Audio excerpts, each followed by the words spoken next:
दोस्तों लगातार कुछ चमचे खेसारी लाल यादव को टारगेट कर रहे हैं और हम उन जैसे चमचे को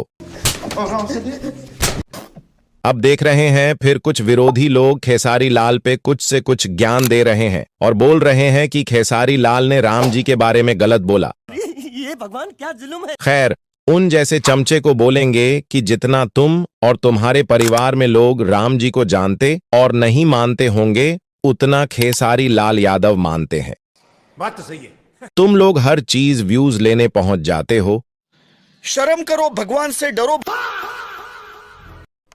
दोस्तों, जब खेसारी लाल यादव कुछ बोल देते हैं तब कुछ चिंपांजी चमचे लोग अपना सफाई देने आ जाते हैं, और वही अगर पवन सिंह कुछ भी बोल देते हैं तो ये लोग उनको रिकॉर्ड मानने लगते हैं। अब हुआ ये कि पवन सिंह देखो क्या बोल रहे हैं। हमारे देश के राष्ट्रीय अध्यक्ष श्री नितिन नवीन जी।